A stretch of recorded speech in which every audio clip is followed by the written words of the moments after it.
இன்றைக்கு ஒட்டுமொத்த தமிழ்நாடு கொந்தளிச்சிட்டு இருக்கு. தமிழர்கள் நாம் எப்பொழுதுமே அன்புக்கு கட்டுப்பட்டவர்கள். எந்த காலத்திலும் அடக்குமுறைக்கு பயப்பட மாட்டோம், அஞ்ச மாட்டோம். சமீபத்தில் ஒன்றிய அரசு தாக்கல் செஞ்ச பட்ஜெட்ல தமிழ்நாட்டுக்கு என்று எந்த ஒரு திட்டமும் தீட்டல.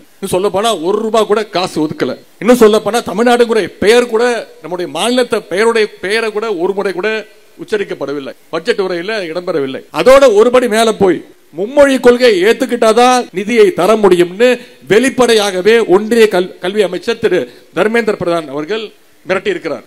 நாங்க ஒன்னும் ஏற்கனவே சொன்னதுதான், அதை மீண்டும் சொல்றேன். நாங்க ஒன்னும் உங்க அப்பா விட்டா காசை கேட்கல. கேட்கிற மாதிரி கேட்டாதான் அவன் காதுல விழும். நாங்க ஒன்னும் உங்ககிட்ட பிச்சையோ கடனோ கேட்கல. தமிழ்நாட்டு மக்கள், தமிழ்நாட்டு மாணவர்கள், அவங்களுடைய பெற்றோர்கள் கட்டின வரி பணத்திலிருந்து தான் எங்களுடைய உரிமையை தான் நாங்க கேட்கிறோம். எங்களுக்கு சேர வேண்டிய நிதி உரிமையை தாங்கன்னு உரிமையோடு கேட்கிறோம். ஒன்றிய அரசுக்கு ஒன்றை மட்டும் நான் சொல்லிக் கொள்கின்றேன். தமிழ்நாட்டு அரசையும் சரி, தமிழ்நாட்டு மக்களையும் சரி, நீங்கள் ஒருபோதும் மிரட்டி பணிய வைக்க முடியாது. இது திராவிட மண், இது பெரியார் மண், இது பேரறிஞர் அண்ணாவால், முத்தமிழர் கலைஞர் அவர்களால் உருவாக்கப்பட்டு நம்முடைய மாண்பு முதலமைச்சர் அவர்களால் வழிநடத்த வருகின்ற சுயமரியாதை மண் என்பதை இந்த ஆர்ப்பாட்டத்தின் மூலமாக ஒன்றிய அரசுக்கு நான் மீண்டும் மீண்டும் அழுத்தம் திருத்தமாக கூறிக்கொள்ள விரும்புகின்றேன். கடந்த 100 ஆண்டுகள்ல தமிழ்நாட்டில் நடந்த மிகப்பெரிய போராட்டங்கள் எல்லாமே 2 முக்கியமான விஷயத்திற்காக நடந்தது. ஒன்னு கல்விக்காக, மற்றொன்று இந்தி திணிப்புக்கு எதிராக நடந்தது. இன்றைக்கு நம்முடைய கல்விக்கும் இருமொழி கொள்கைக்கும் ஆபத்து வந்திருக்கு.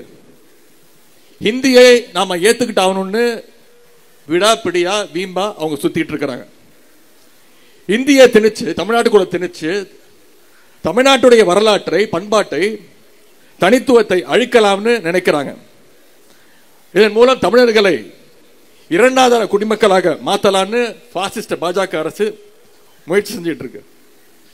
இன்றைக்கு தமிழ்நாட்டை சேர்ந்த பல பேர் வெளிநாடுகள்ல சாப்ட்வேர் இன்ஜினியர்ஸாக, மருத்துவர்களாக, டாக்டர்ஸாக உலகத்துடைய பல்வேறு மூலைகள்ல வேலை செஞ்சுட்டு இருக்கிறாங்க. இஸ்ரோவோட தலைவர்களாக, திட்ட இயக்குநர்களாக, விஞ்ஞானிகளாக உலகம் முழுவதும் புகழோடு பெருமையோடு வாழ்ந்துட்டு இருக்கிறாங்க. இவங்கள பெரும்பாலானோர் 99% பேர் தமிழ்நாட்டில் அரசு பள்ளியில அரசு பாடத்திட்டத்தை இருமொழி கொள்கையில கற்றவங்க தான். இன்றைக்கு கல்வியில தமிழ்நாடு எவ்வளவோ சாதனைகளை செஞ்சுட்டு இருக்கு. அதுக்கு ஒன்றிய அரசு கூப்பிட்டு தமிழ்நாட்டை ஊக்கப்படுத்த பாராட்ட கூட வேணாம், நம்மள டிஸ்டர்ப் பண்ணாம இருக்க வேணும்னு சொல்லிக் கொள்கிறேன். நீங்க நியாயமா தர வேண்டிய நிதியை கொடுங்க. நமக்கு வர வேண்டிய நிதி உரிமையை கேட்டா என்ன சொல்றாங்க பாஜகவை சேர்ந்தவங்க? தமிழ்நாடு அரசு, இந்தியா கூட்டணி அரசியலுக்காக தன் மும்மொழி கொள்கையை ஏத்துக்க மாட்டேங்குதுன்னு சொல்றாங்க. ஒன்றிய அமைச்சர் திரு தர்மேந்திர பிரதான் அவர்களே சொல்கிறார், அரசியலுக்காக நான் பண்றோம் அப்படின்னு. நான் அவருக்கு ஒன்றை குறிப்பிட விரும்புகின்றேன். எங்களுக்கு அரசியல் எல்லாம் 2வது தான். எங்களுக்கு முதல்ல எங்களுடைய மொழி உணர்வு, இன உணர்வு, அதை நீங்கள் புரிந்து கொள்ள வேண்டும். மொழிப்போர் தியாகிகள் தாளமுத்துவும் நடராஜனும் அரசியலுக்காக உயிர் விடல, தங்களுடைய தமிழ் மொழியை காக்கணும்னு உயிர் விட்டவங்க. கீழப்பழு சின்னசாமி அரசியலுக்காக சாகவில்லை, இந்தி திணிப்பை எதிர்த்து தனக்குத்தானே தீய வைத்துக் கொண்டு இறந்தவங்க எங்க தமிழ்நாட்டுக்காரங்க. இந்தி திணிப்பை எதிர்த்து எத்தனையோ பேர் தமிழ்நாட்டில் இறந்திருக்கிறாங்க. இதையெல்லாம் மறந்துட்டு உங்களுடைய மிரட்டலுக்கு நாங்கள் அடிபடுவோம் நீங்க நினைச்சீங்கன்னா அது உங்களுடைய கனவுல கூட நடக்கிறது. இன்றைக்கு ஒன்றிய கல்வித்துறை அமைச்சர் திரு தர்மேந்திர பிரதான் சொல்றார், பிற மாநிலங்கள் எல்லாம் மும்மொழி கொள்கையை ஏற்றுக்கொள்கின்ற பொழுது தமிழ்நாடு மட்டும் ஏன் பிரச்சனை பண்ணுது அப்படின்னு கேட்கிறார். இந்தியை ஏத்துக்கிட்ட பல மாநிலங்கள் இன்றைக்கு தங்களுடைய தாய்மொழியை இழந்து நிற்கிறதை நாம பார்த்துக்கிட்டு இருக்கிறோம். உதாரணத்திற்கு ராஜஸ்தானுடைய தாய்மொழி ராஜஸ்தானி. இப்படி பல மாநிலங்களுக்கு ஒவ்வொரு தாய்மொழி இருக்கு. ராஜஸ்தானி, பீகார் மாநிலத்திற்கு பிகாரி, ஹரியானாவுடைய தாய்மொழி ஹரியான்வி, உத்தரப்பிரதேசத்துடைய தாய்மொழி போஜ்புரி. இந்த மொழிகள் எல்லாம் இன்னைக்கு கிட்டத்தட்ட அழிஞ்சு போயிருக்கு. இதற்கு காரணம் அங்கெல்லாம் ஹிந்தி நுழைந்ததுதான். ராஜஸ்தானி, பிகாரி, போஜ்புரி, ஹரியானி மொழிகள் எல்லாம், இந்த மொழிகளை எல்லாம் ஹிந்தி மெதுவாக நுழைந்து விழுங்கிடுச்சு. அந்த மாநில மக்கள் ஹிந்தியை படிக்கிறாங்க, ஆங்கிலமும் படிக்கிறாங்க. ஆனா அவங்களுடைய தாய்மொழியை 3வது மொழியா படிச்சுட்டு இருக்கிறாங்க. அதைத்தான் மற்ற மாநிலங்கள் இந்தியை ஏத்துக்கிட்டு இருக்கு, மும்மொழி கொள்கையை ஏத்துக்கிட்டுன்னு நம்முடைய ஒன்றிய அமைச்சர் திரு தர்மேந்திர பிரதான் அவர்கள் சொல்லிட்டு இருக்கிறார். நாமளும் இந்தியை ஏத்துக்கிட்டோம்னா நம்முடைய தாய்மொழி தமிழ் மொழியை விரைவில் இழந்துருவோம். இதை விட தமிழ்நாட்டிற்கு ஒரு தீங்கினை துரோகத்தை யாராலும் செய்ய முடியாது. இதற்கு முன்பு ஆட்சி செய்த அடிமைகள் வேணா நீங்க நீட்டின இடத்துல கையெழுத்து போடுவாங்க, நிதி வேணும்னா எந்த இடத்துலயும் கையெழுத்து போடுவாங்க. பாசிசல் நீட்டிய காகிதத்துல எல்லாம் கையெழுத்து போட இது ஒன்றும் அடிமை அரசு அல்ல. முத்துவேல் கருணாநிதி ஸ்டாலின் என்னும் மகத்தான தலைவரால வழி நடத்தப்படுகின்ற சுயமரியாதை உள்ள திராவிட மாடல் அரசு நம்முடைய கழக அரசு. அதனால் தான் சொல்கின்றேன், நம்முடைய தமிழ்நாடு அரசு என்றைக்கும் மும்மொழி கொள்கையை ஏற்காது. தமிழ்நாட்டில் எப்பொழுதும் இருமொழி கொள்கை மட்டுமே இருக்கும்னு நம்முடைய முதலமைச்சர்கள் மீண்டும் மீண்டும் தெளிவுபடுத்தியிருக்கிறாங்க, உறுதிப்படுத்தியிருக்கிறாங்க.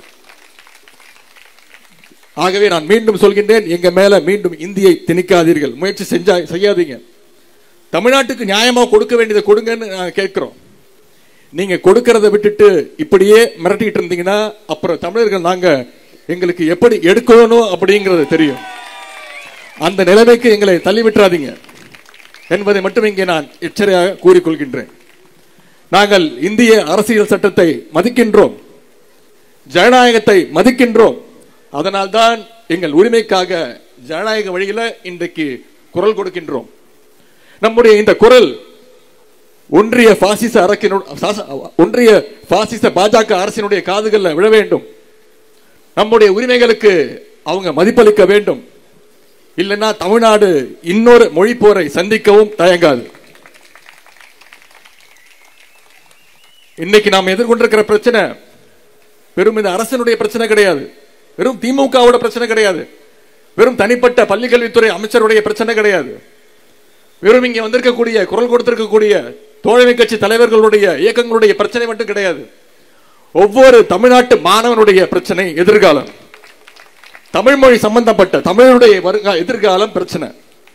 ஆகவே இந்த ஆர்ப்பாட்டம் நம்முடைய பிள்ளைகளுக்கான ஆர்ப்பாட்டம், நம்முடைய மாணவர்களுக்கான ஆர்ப்பாட்டம், நம்முடைய உரிமைக்கான ஆர்ப்பாட்டம். இந்த நேரத்தில் அண்ணா திராவிட முன்னேற்ற கழகத்திற்கும் ஒரு வேண்டுகோள், இந்த பிரச்சனையை வச்சு அரசியல் செய்யறதோ அவதூறு பரப்புறதோ தயவு செய்து கைவிட்டுட்டு தயவு செய்து எங்களோடு இணைஞ்சு நீங்களும் குரல் கொடுங்க, வீதிக்கு வாங்க. கட்சி பேர்ல அண்ணாவையும் திராவிடத்தையும் வச்சுக்கிட்டு தயவு செஞ்சு ஒதுங்கி நிக்காதீங்க, வேடிக்கை பார்க்காதீங்க. கட்சி எல்லைகளுக்கு அப்பாற்பட்டு ஒட்டுமொத்த தமிழ்நாடும் ஓரணில் நின்று மும்மொழி கொள்கையை நாம் எதிர்த்தாக வேண்டும். இன்னைக்கு சிலர் சொல்றாங்க புதிய கல்விக் கொள்கை, நியூ எஜுகேஷன் பாலிசியில சில கண்ணுக்கு தெரியாத நன்மைகள் இருக்குன்னு. ஒன்றிய அரசே கொண்டு வரும்போது பல மாநிலங்கள் ஏத்துக்கிட்ட போது தமிழ்நாடு மட்டும் ஏன் ஏத்துக்கிறது, என்ன தப்புன்னு கேட்கிறாங்க. இதற்கு பேரறிஞர் அண்ணா அவர்கள் 1960களிலே இதற்காக ஒரு பதில் சொல்லி இருக்கிறார். பேரறிஞர் அண்ணா சொன்னது, மாடியிலிருந்து பூக்களும் குப்பைகளும் கொட்டப்படலாம், உயர்ந்த இடத்திலிருந்து விழுகிறதுங்கிறதுக்காக எதை வேண்டுமானாலும் எல்லாரும் ஏற்பார்கள் என்று நினைக்க கூடாது என்று எப்ப சொன்னார் பேரறிஞர் அண்ணா? 1960களில் சொல்லியிருக்கிறார். அது இன்றைக்கும் பொருந்தும். ஒன்றிய அரசு உயர்ந்த இடத்துல இருக்கிறத நினைச்சுக்கிட்டு புதிய கல்விக் கொள்கை, மும்மொழி கொள்கை குப்பையை நம்ம மேல கொட்ட பார்க்கிறாங்க. அதை ஒருபோதும் தமிழ்நாட்டு மக்கள் அனுமதிக்க கூடாது. 1938 இந்திய எதிர்ப்பு போராட்டத்தில் 2 பேரை நாம பலி கொடுத்தோம். 1965 நடந்த மொழி போராட்டத்தில் நூற்றுக்கணக்கான இளைஞர்களை உயிர் தியாகம் செஞ்சாங்க. இப்பொழுது 2025ஆம் ஆண்டு மீண்டும் இந்தியை திணிக்க முயற்சிக்கிறாங்க. நாங்கள் 100 பேர் அல்ல, ஆயிரக்கணக்கான உயிரை கொடுத்து தமிழை காக்க, எங்கள் உரிமைகளை காக்க உயிரையும் விட தயாராக இருக்கிறோம் என்பதை இந்த நேரத்தில் தெளிவுபடுத்த விரும்புகின்றேன். எனவே இதுல தயவு செய்து உங்கள் அரசியல் நுழைக்காதீங்க. எங்கள் குழந்தைகளுடைய கல்வியோடும் தமிழ் மொழியோடும் தயவு செய்து விளையாடாதீங்க. உடனடியாக குழந்தைகளுடைய கல்விக்காக ஒதுக்க வேண்டிய நிதியை உடனடியாக எந்த நிபந்தனையும் இன்றி தயவு செய்து ஒதுக்க வேண்டும் என்று கேட்டுக்கொள்கின்றேன். அதே போல தமிழ்நாட்டு குழந்தைகளுடைய கல்விக்கான நிதி உரிமையை கேட்டு இன்றைக்கு ஆர்ப்பாட்டத்தை துவங்கி இருக்கின்றோம். விரைவில் நிதி வழங்கவில்லை என்றால் இந்த ஆர்ப்பாட்டம் தலைவருடைய அனுமதியோடு சொல்கின்றேன், விரைவில் இந்த ஆர்ப்பாட்டம் போராட்ட களமாக ஆகும். இன்றைக்கு சென்னையில் ஆர்ப்பாட்டத்தை நடத்தி இருக்கின்றோம். விரைவில் தமிழ்நாடு முழுவதும் அது போராட்டமாக மாறுவதும் மாறாததும் ஒன்றிய அரசு பாசிச பாஜக அரசு கைகளில் இருக்கிறது. ஒன்றிய பிரதமர் திரு மோடி அவர்களே, சென்ற முறை நீங்கள் தமிழர்களுடைய உரிமையெல்லாம் பறிக்க முயற்சிக்கும் போது தமிழ்நாட்டு மக்கள் உங்களை கோபேக் மோடின்னு சொல்லி துரத்தி அடிச்சாங்க. மீண்டும் அதை தமிழ்நாட்டு மக்கள்கிட்ட முயற்சி செய்யலாம்.